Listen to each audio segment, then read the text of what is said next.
cerrar con broche de oro la serie de programas y el documental Afganistán, tenemos esta noche un programa de lujo con un ángulo diferente. La pista, el rastro, la firma que nos dejaron, el souvenir que nos dejaron. De hecho, uno de nuestros analistas le va a mostrar a usted un artefacto del 11 de septiembre. Va a ver nada más qué cosa. Soy Roberto de la Madrid y esto que es suyo, que siempre ha sido suyo.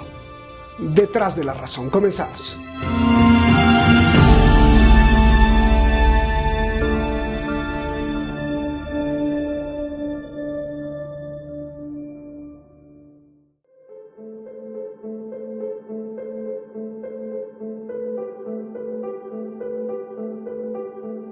Septiembre es el mes del llanto y las filas. Sigue la gente desfilando para poner velitas, recordar y exigir.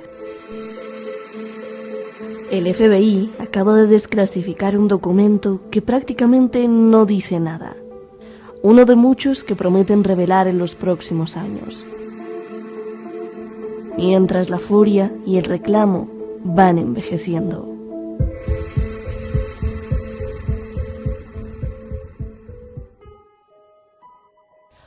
Tenemos un museo con cosas funestas que hablan en silencio. Una calculadora, una minifalda, un uniforme, un casco, un número de un ascensor. Y también tenemos al grupo terrorista Al-Qaeda, que acaba de difundir un vídeo con motivo del ataque.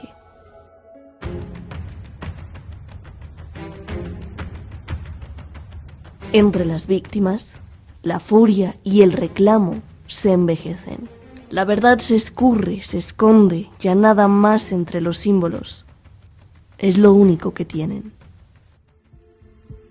Los símbolos. 9, 11. Dial 911. Marque al 911 en caso de emergencia. ¿Usted cree que es coincidencia? ¿Firma de la bestia o no? Fue un acto de una bestia de 1000 cabezas la que ordenó tirar las torres. No solo por la muerte que sucedió ahí, sino el día 9-11 o 11-9, que fue la marca para que comenzaran 20 años de muerte. 9-11, la historia también de los souvenirs del demonio.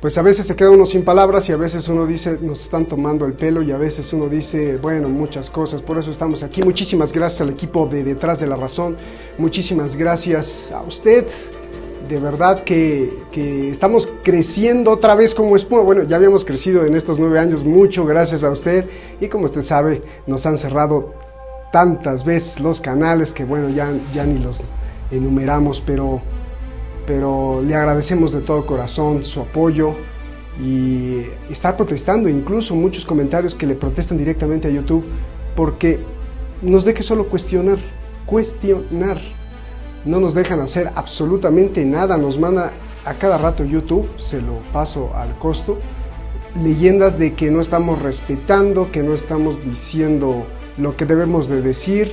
Pero así, luego vamos a hacer un especial sobre eso. Leyendas así que dice, usted debe de aprender prácticamente a restringirse. Es una barbaridad. Pero bueno, seguimos aquí en pie de lucha y hoy, como le dije, un programa de lujo.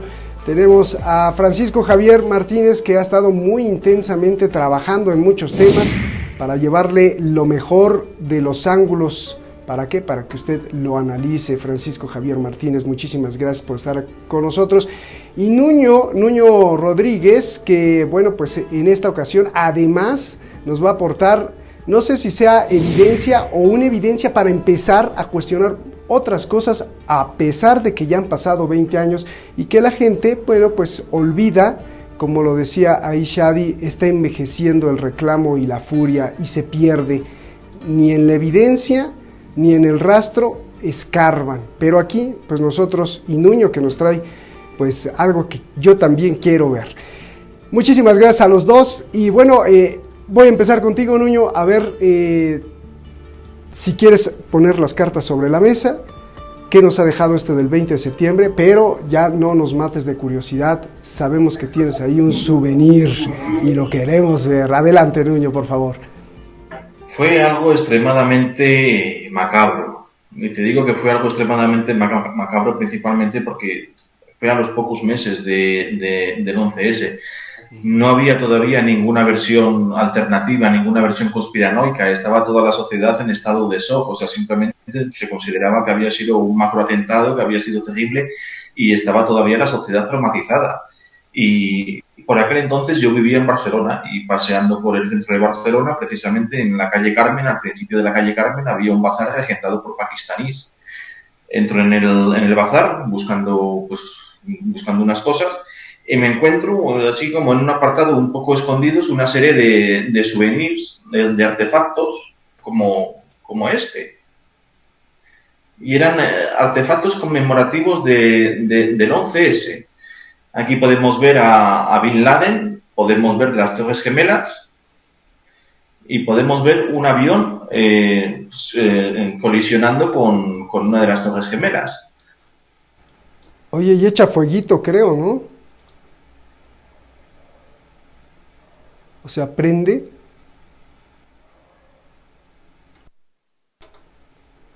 Yo le digo a usted, o sea, no es que estemos endiablados, pero usted se ha fijado en todos los programas, cuando hay algo así puntual, el algoritmo de algo, hemos cambiado una multiplicidad de programas para encriptarnos y no pasa, no, o sea, lo traspasan y cuando va a hablar, ahí está. O sea, y de verdad es molesto para nosotros, nos da una furia terrible de que queremos continuidad para que nuestros analistas expliquen las cosas y ahí se traba. Vamos con Francisco Javier, que creo que nos está escuchando y no le llegó a él la censura. Ahorita volvemos a restablecer conexión con Nuño.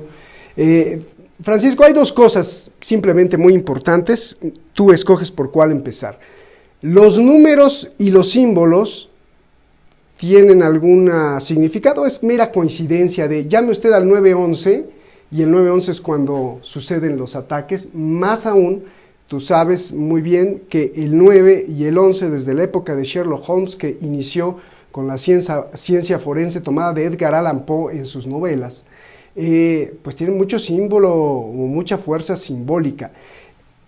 Yo te voy a hacer esa pregunta, ya sabrás si tú quieres empezar por ahí o por la otra pregunta. La otra pregunta es la del oro, la de los movimientos bancarios, la de los movimientos de activos días antes del 11 de septiembre, como si alguien ya supiera y dijo vamos a retirar o vamos a mover para que no nos pase nada.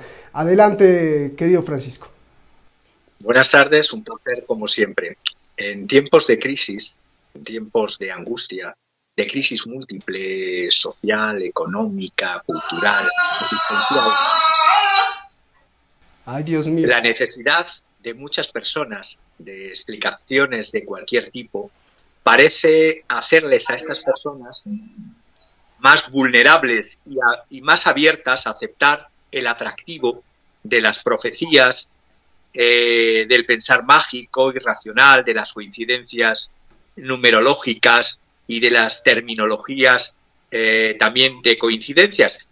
Aceptar tales explicaciones puede ser más reconfortante para enfrentarse a la verdad desnuda del horror vacui, del horror al vacío, de todo acto nihilista, criminal, aparentemente sin sentido, de actos horribles y desconcertantes que siempre tienen detrás ansias de poder, a mi parecer, y ansias de dinero. Pero vayamos al toro. Es decir, explicaciones de numerólogos esotéricos, de los cuales, repito, es pensamiento mágico. 11 números, 11 numerólogos, 11 de septiembre, 911, código telefónico de emergencias. Además, el 911, 9 más 1 más 1 es 11, 11 de septiembre a 254 días del año. 2 más 5 más 4, 11. Quedan 111 días para acabar el año. Las Torres Gemelas similares al número 11. Número de vuelo del primer avión, 11. Si tomamos la palabra, el término City New York, evidentemente sin el of. También la suma de las letras CD, New York, suma 11. Afganistán suman 11. De Pentagon suman 11. A ver, repito, los templarios, si nos vamos a la fundación, que dudan, tenemos que coger de las dudas en el 1118 o el 1119. Si coge el 1118, la suma da 11.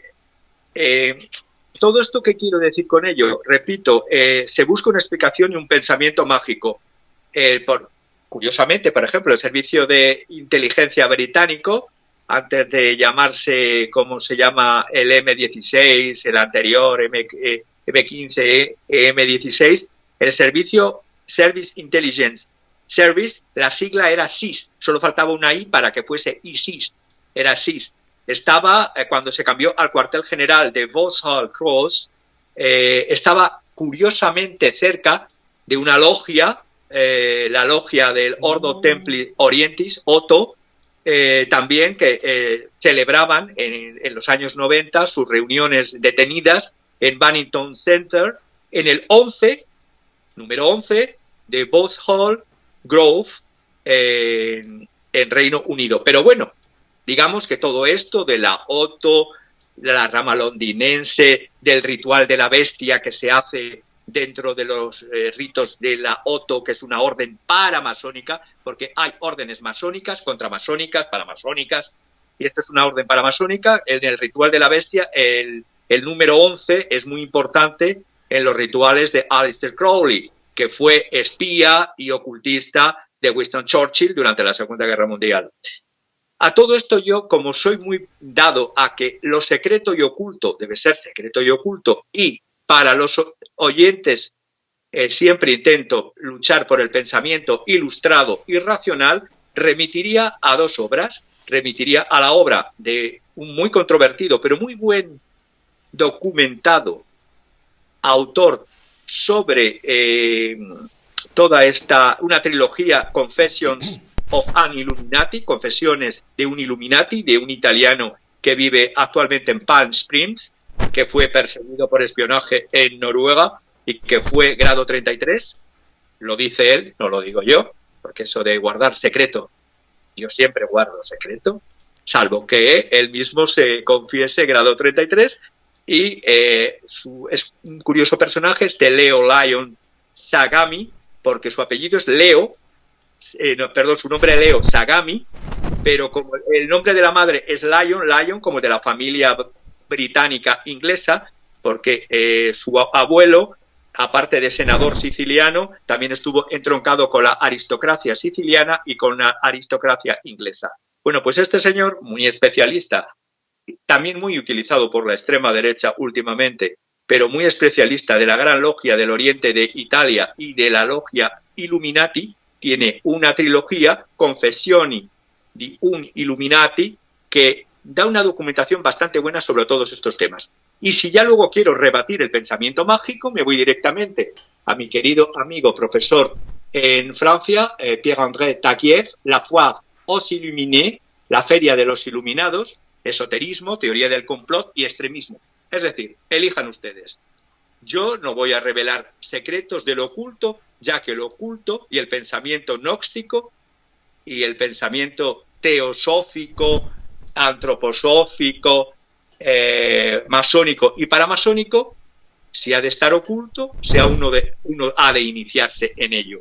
Toda la divulgación a veces crea desviación, cortinas de humo de las verdaderas causas de muchos fenómenos. Pero ya he dicho, todas esas combinaciones numéricas, todas esas permutaciones de palabras en números, y todo tiene que ver también mucho con la cábala numérica. Si estudias cábala y tienes un profesor de cábala serio, entre las cosas que te enseñan es también la numerología. Entonces, sobre ese punto, nada más. Sobre la segunda pregunta, dejo paso a Nuño y si quieres luego me centro en los temas económicos de la segunda pregunta. Que será fascinante también porque ahí son hechos reales, pero también es un hecho real, solo déjame confirmar, Francisco, es un hecho real, uno, que existe, que en el pensamiento criminal, normalmente el criminal, sea consciente o inconsciente, deja una firma, ¿no? Ese es uno. Dos, es un hecho real que sí hay sociedades secretas que utilizan su secretismo para su funcionamiento. Y estas sociedades secretas hay tanto de esparcimiento, de diversión, como dentro de las inteligencias de las grandes potencias. Es un hecho estas cosas, ¿no, Francisco? De hecho, por ejemplo, una de las logias que hay paramasónicas, porque habría que dar un programa sobre qué es masonería, qué es paramasonería, qué es contramasonería. Uh-huh. Es algo bastante largo, porque, por ejemplo, una contramasonería era Alpha Gálates de Georges Monti en el año 34 y de Pierre Plantard de Sinclair, que luego Pierre Plantard de Sinclair estuvo con el colaboracionismo del general Pétain de Vichy, por lo tanto pro-nazi y por lo tanto antimasón y antisemita, pero curiosamente creó una logia y esta logia era Alpha Gálates. Por eso hay que ver qué tipo de logia es, masónica, paramasónica y contramasónica. Y lo que decíamos de los servicios secretos, si estudias en Yale o vas a Yale, y existe como tal la primera, por así decirlo, orden en donde han pasado presidentes y curiosamente todos o casi todos los miembros de los servicios secretos norteamericanos, ya sea de la CIA o del FBI, es una logia, Skulls and Bones, cuyo símbolo es huesos y calavera, y tiene un lema en alemán, curiosamente también, porque todas estas logias de los Illuminati o de logias paramasónicas tienen su origen o inspiración, digámoslo así, en Adam Weishaupt, que en el siglo XVIII creó una logia paramasónica revolucionaria en Baviera. Entonces, de ahí que muchos términos, en muchas tenidas son las concentraciones, reuniones, mejor dicho, de grupos masónicos, y en los paramasónicos utilizan la misma terminología de tenidas, pues en los trabajos de logia... Tenidas, no venidas, ¿verdad? Es que no te entendí, ¿tenidas o venidas? Tenidas, es decir, cuando supuestamente en los trabajos que se hacen en logias se llaman tenidas. Y las tenidas siempre van con su mandil, con los guantes blancos, y según el grado de iniciación en el que estás, tienes un determinado ritual.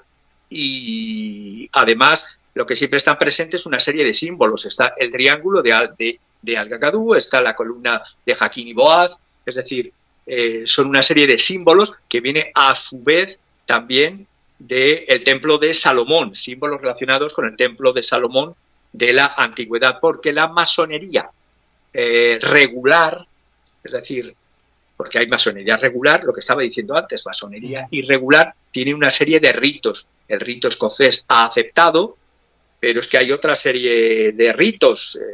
Hay logias de Memphis Mizraim que tienen ritos egipcios, pero realmente la importancia incluso de las paramasónicas es cuando tienes, a partir de cierto grado, es cuando entras, si ya desde los grados iniciales se tiene conocimiento de personas y se tiene ese deber y guarda de secreto, en determinados grados, el grado de, repito la redundancia, el grado de colaboración que se tiene y de ayuda mutua intermasónica es bestial, y esto sí es un hecho. Esto no es ninguna fantasía. De hecho, como espía te enseñan los números para mandar mensajes que nadie los identifique, ¿no? Cuando eres un espía profesional de la CIA, del MI o del... Evidentemente, todos los mensajes de espionaje, desde que existe el espionaje, desde el siglo desde la antigüedad, pero si nos remontamos en los tiempos modernos, del siglo XVI, se hacían códigos cifrados para evitar, por ejemplo, en las disputas que tenía la España habsbúrgica de Felipe II con la reina Elizabeth I, hija de Enrique VIII y de Ana Bolena, tenía un mago, John Dee, y este mago cifraba los mensajes.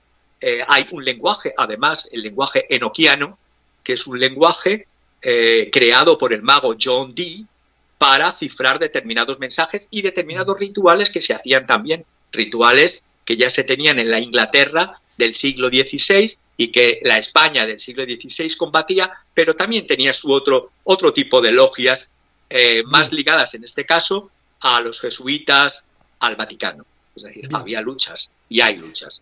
Cuando mencionaste Yale, es la Universidad de Yale, o para algunos que lo hayan visto en español, le dicen Yale, pero la Universidad de Yale, incluso muchos funcionarios de muchos países, incluidos los de España o de México, han estudiado, pasado por ahí.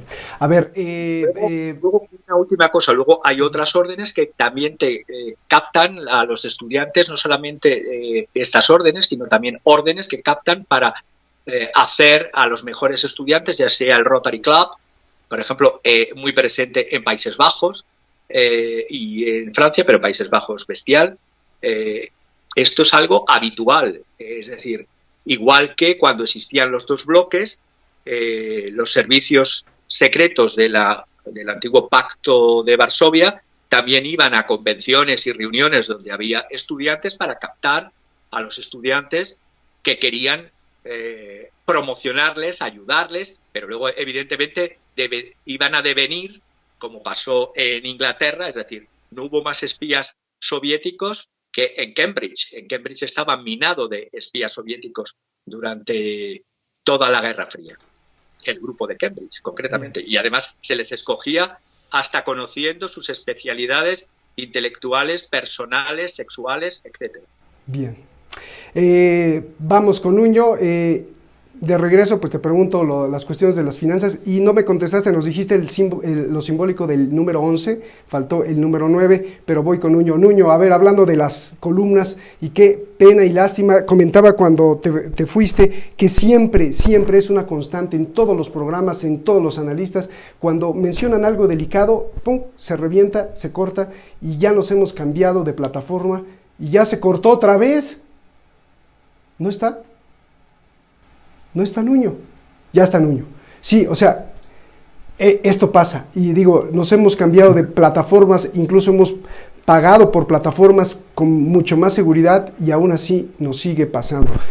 Bien, vamos a ver. Yo te comento lo que estuve viendo en un bazar del pakistaní de Barcelona al poco tiempo. Y era una réplica del mechero de los atentados. Y lo primero que te surgen son las dudas de cuánto tiempo tarda en diseñarse, cuánto tiempo tarda en fabricarse y cuánto tiempo tarda en enviarse hacia Europa. Y sobre todo, ¿qué controles ha pasado esto? ¿Cómo pasó esto por la aduana en un momento tan traumático en el que estaban todos los vuelos, digamos, vigilados? O sea, se redujeron el nivel de vuelos en Europa considerablemente. Se supone que había una vigilancia extrema por todos los puertos, por todas las aduanas. Podemos ver a Bin Laden señalando hacia el cielo como que hay un único Dios, podemos ver las Torres Gemelas, podemos ver un avión colisionando con las Torres Gemelas. Podemos ver aquí también, bueno, o sea, las llamas, salen dos llamas como si fuese la V de Victoria, pero lo más significativo de esta serie de merchandising, de esta serie de souvenirs, de esta serie de elementos, es que estuvieron diseñados antes de los atentados. O sea, no había tiempo físico para diseñar, fabricar y enviar eso a Europa. O sea, eso tenía que estar ya hecho de antemano.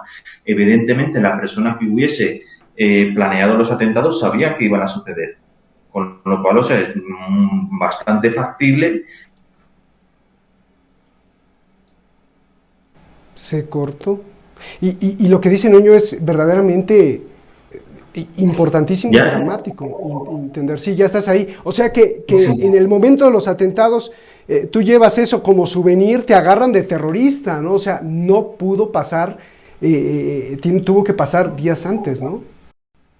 Tuvo que pasar antes o de alguna manera tuvo que haber una connivencia con toda una cadena de transporte, de logística. Era algo, es que no habían salido todavía los documentales de conspiranoia, todavía no había salido el Loose Change, todavía no había salido ninguna duda, no había salido ni siquiera aquella famosa página de Académicos por la Verdad. Era el momento en el que la sociedad estaba todavía traumatizada, en la que estaba en un estado emocional total y absolutamente devastado. Y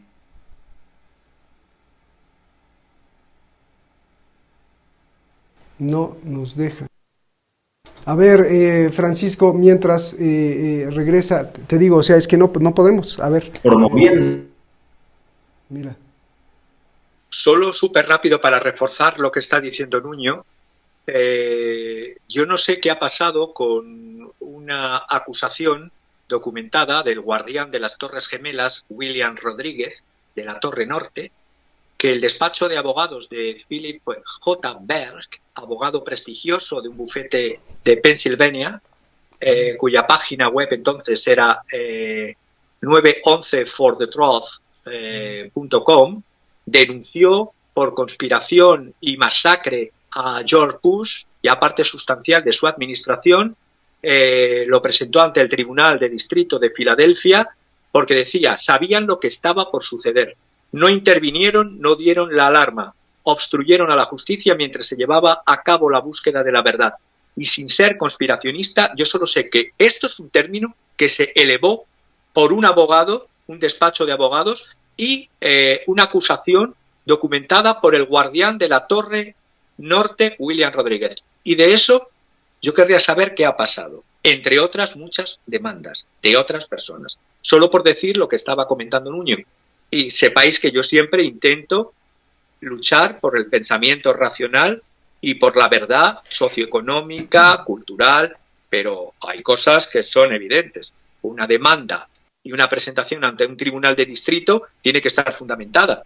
Y un abogado de prestigio no se quema, como Philip J. Berg, si no hay un testimonio directo, en este caso, del guardián de las Torres Gemelas, repito, William Rodríguez, de la Torre Norte. Oye, Francisco, con tu rigor académico, ¿qué explicación le das cuando hay muchas cosas, pero se pierden en el olvido, en el tiempo, se callan, se silencian o aparecen muertos o suicidados?